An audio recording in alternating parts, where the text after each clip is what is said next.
Assalamualaikum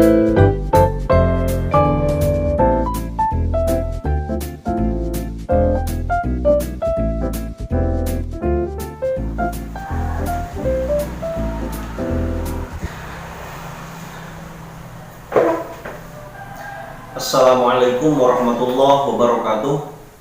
Alhamdulillahirabbil alamin, amma ba'du. Dalam kesempatan siang hari ini, Bapak akan menyampaikan seperti biasa materi sejarah budaya Islam untuk kompetensi inti yang harus kalian pahami pada kesempatan siang hari ini adalah bagaimana cara meningkatkan atau menerapkan rasa kecintaan atau rasa ingin tahunya kalian terhadap 4 hal.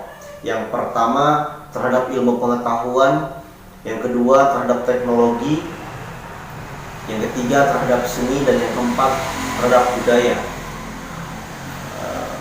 Untuk mempermudah kalian memahami materi-materi yang akan Bapak sampaikan, Bapak jadikan materi ini menjadi 4 poin. 4 poin ini Bapak akan sedikit jabarkan.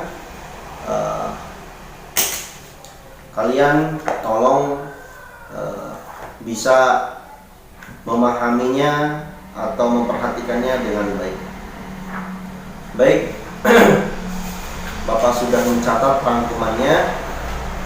Yang pertama adalah bagaimana caranya kalian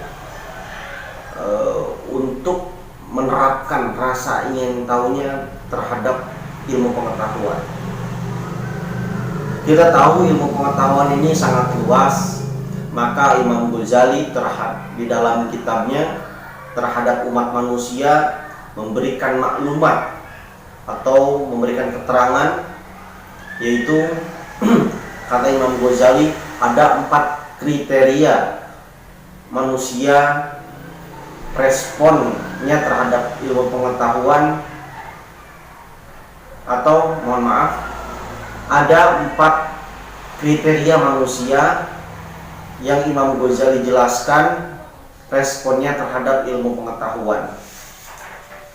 Yang pertama adalah rojulun yadri wa yadri annahu yadri.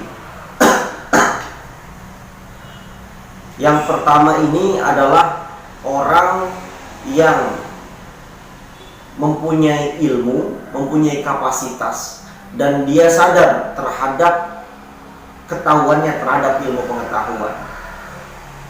Orang macam ini adalah bisa kita sebut dengan seorang alim. Respon kita terhadapnya adalah harus mengikutinya, karena orang semacam ini termasuk kepada kriteria orang baik, bahkan bisa disebut amat baik. Yang kedua adalah rojulun yadri wala yadri annahu yadri. Artinya yang kedua ini yaitu orang yang tahu terhadap ilmu pengetahuan, tetapi dia tidak sadar akan ketahuannya. Ini saya umpamakan ibarat orang yang sedang tertidur. Tugas kita terhadapnya, tugas kita terhadap orang itu adalah membangunkannya. Karena orang seperti ini perlu kita ingatkan, ya. Sayang, dia sudah mempunyai kapasitas terhadap ilmu pengetahuan, tapi dia tidak sadar, ya. Tidak sadar akan ketahuannya, ya. Jika kita biarkan, maka akan berbahaya. Sayang, ilmunya tidak diamalkan. Yang ketiga yaitu rojulun la yadri wa yadri annahu la yadri. Model orang yang ketiga ini adalah orang itu tidak tahu, ya. Orang itu tidak tahu, dan tetapi dia sadar bahwa dirinya itu tidak tahu. Nah, orang yang nomor 3 ini termasuk masih kategori baik, ya. Karena dia sadar bahwa dirinya ini bodoh. Gitu. Ya. Mudah-mudahan kita termasuk orang yang ketiga, ketika kita tidak tahu terhadap sesuatu, kita merasa bahwa kita itu tidak tahu. Ya. Dan yang berbahaya adalah kelompok orang nomor 4, yaitu dia ini tidak tahu, ya, dalam arti bodoh, tetapi dia tidak sadar akan ketidaktahuannya. Ini berbahaya. Banyak di sekeliling kita orang-orang atau ya teman-teman kita, bahkan dia tidak tahu, dia tidak mempunyai ilmu pengetahuan yang cukup baik, bahkan bodoh, ya, tapi dia tidak sadar bahwa dia itu bodoh. Ini berbahaya. Mudah-mudahan kita termasuk orang-orang atau kelompok yang nomor 1 atau nomor 3.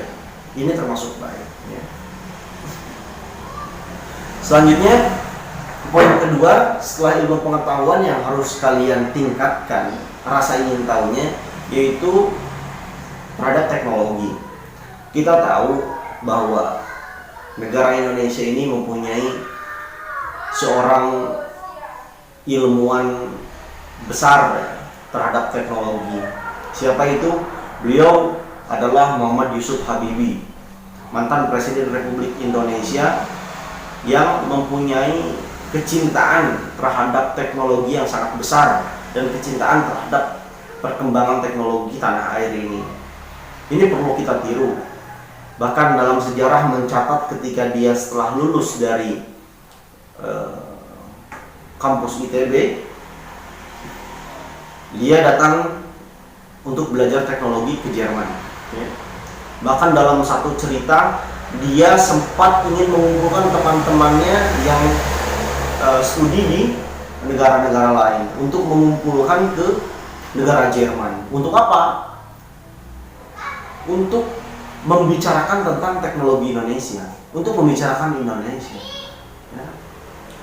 Dari situ kita tahu bahwa kecintaan Habibie ini terhadap Indonesia sangatlah besar. Sehingga dalam upayanya untuk mengembangkan teknologi di tanah air ini, beliau B.J. Habibie banyak berkontribusi dalam perkembangan pesawat di tanah air ini, khususnya di negara Jerman, ya. Banyak ide-idenya yang diterima oleh ilmuwan-ilmuwan di sana, ya. Salah satu peninggalan B.J. Habibie di Indonesia yaitu adalah perusahaan Dirgantara, industri pesawat yang didirikan oleh B.J. Habibie, tapi mungkin karena respon kurang baik dari pemerintahan kita sehingga sekarang terbengkalai. Yang ketiga adalah terkait seni dan budaya. Terkait seni dan budaya ini saya jadikan menjadi satu bagian dan saya analogikan dan saya ambil contoh seseorang yang sangat saya atau Bapak cintai, ya. Bapak benar-benar terkesima melihat sosok ini, sosok seorang guru, ya, yaitu M.H. Ainun Nadjib, ya. Dia mempunyai darah seni dan budaya yang sangat begitu kental, ya. Dan kekentalan terhadap seni dan budayanya itu dia balut dengan pemahaman agama yang sangat baik, ya. Sehingga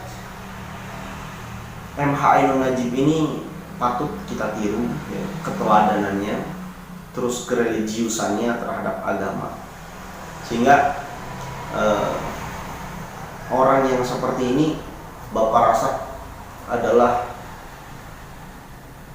ya, orang seperti ini ketika dia sudah menguasai seni, budaya, dan ilmu agama, kehidupannya ini sangat-sangat fleksibel, ya.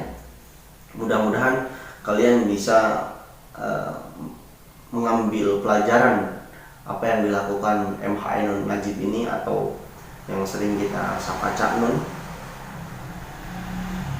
Banyak pelajaran yang bisa ambil dari beliau. Mudah-mudahan kita menjadi orang yang terpilih oleh Allah Subhanahu wa taala, menjadi orang yang cinta akan ilmu pengetahuan dan sadar ketika kita tidak mempunyai kapasitas ilmu yang kurang baik, kita menyadari bahwa kita itu tidak tahu.